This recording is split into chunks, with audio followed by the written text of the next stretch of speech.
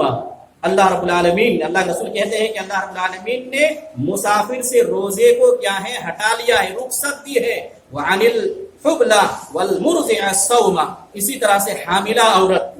پیٹ میں جن کا بچہ ہے ان سے بھی، اور جو دودھ پلانے والی عورتیں ہیں ان سے بھی روزے کو اللہ نے ہٹا لیا ہے، ان کو رخصت دی ہے۔ حاملہ عورت کو اگر اس بات کا ڈر ہے کہ حالت حمل میں ہے اور بچہ کیا ہے اس میں کمزور ہو سکتا ہے روزہ رکھنے کی وجہ سے، اور کچھ دن کیا ہے بچے ہوئے ہیں